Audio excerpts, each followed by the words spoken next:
Hello, नमस्ते, सत श्री अकाल, अस्सलाम वालेकुम। स्वागत है आपका हमारी YouTube channel Hollywood silver screen पर। और आज मैं हाजिर हूँ डार्क सीरीज सीजन 1 के एपिसोड 2 की एक्सप्लेनेशन लेकर। अगर आपको एक्सप्लेनेशन अच्छा लगे तो चैनल को लाइक, शेयर और सब्सक्राइब करना मत भूलिएगा।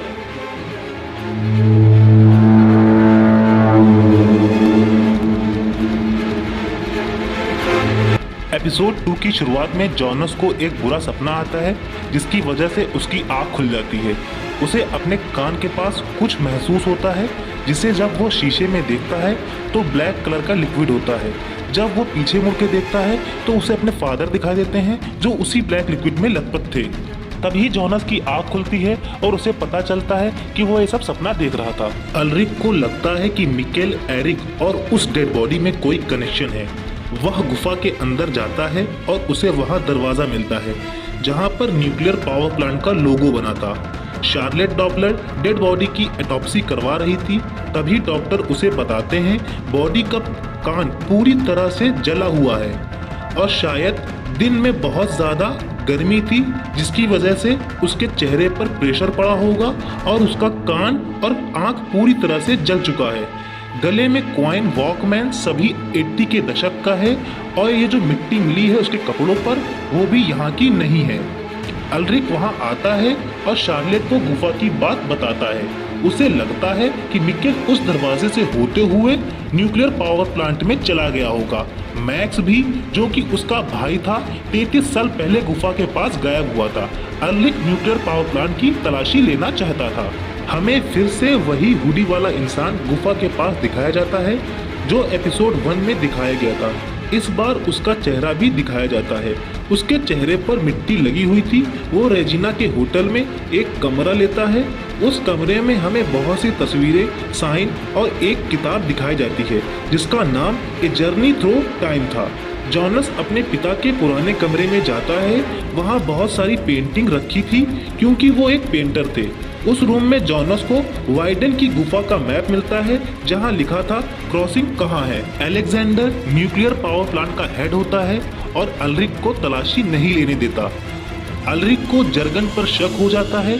उसके ठिकाने की तलाशी में उसे ड्रग्स मिलते हैं जिन पर जर्गन कहता है कि एरिक और वो ड्रग्स बेचते थे स्कूल में क्योंकि एरिक को एक बाइक लेनी थी। अब हमें एरिक को दिखाया जाता है जो कि उस मशीन चेयर से बंधा था। वहाँ टीवी पर साइंस का प्रोग्राम चल रहा था। पीटर को वाइडन के पास देखा जाता है जहाँ पर रेडियो में बच्चों के गायब होने की न्यूज़ आ रही थी और वो रो रहा था, लेकिन क्यों ये नहीं पता। अल्रिक की माँ जाना अपने हस्बैंड टोरेंटे से सवाल करती है कि जब मिकेल गायब हुआ आप कहाँ थे। वो कहता है कि मैं कुछ ज़रूरी सामान लेने गया था।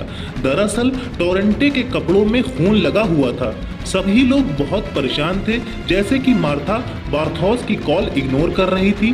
मिकेल के खो जाने के गम में कैथरीना और अल्रिक का रिश्ता फिर से मजबूत हो रहा था। तभी हमें दिखाया जाता है कि विंडेन शहर में लाइट्स ऑन ऑफ होने लगती है। शार्लेट बाहर आकर देखती है कि बर्ड्स आसमान से नीचे गिर रहे थे। ये देखकर वो कंफ्यूज हो जाती है। तभी एक शख्स हमें दिखाया जाता है जो कि एक डेड बॉडी को खींचकर ले जा रहा था। हमें दिखाया जाता है कि मिकेल बिल्कुल सही सलामत है। जब उसकी आंख खुलती है तो वो गुफा से बाहर होता है। वह वहां से अपने घर की तरफ जाता है लेकिन उससे अपने घर का दरवाजा नहीं खुल रहा था। तभी अंदर से टीनेजर बाहर आता है जिसका नाम अल्रिक था। मिकेल उससे कहता है कि वो यहाँ रहता है, लेकिन अल्रिक उसे भगा देता है। अल्रिक के साथ कैथरीना भी होती है जिसे देखकर मिकेल हैरान हो जाता है। मिकेल न्यूज़पेपर में जब डेट देखता है तो उसमें 5 नवंबर 1986 लिखा था। कुछ दिन पहले न्यूक्लियर पावर प्लांट में एक एक्सप्लोजन हुआ था जिससे जहरीली गैस आसपास के सभी एरिया में फैल गई थी। अब हमें ये पता चलता है, इसलिए उस अनजान शख्स ने न्यूज़पेपर की कटिंग में वेयर काट कर वेन लिखा था। मतलब सवाल ये नहीं कि मिकेल कहाँ है, सवाल ये है कि मिकेल कब है।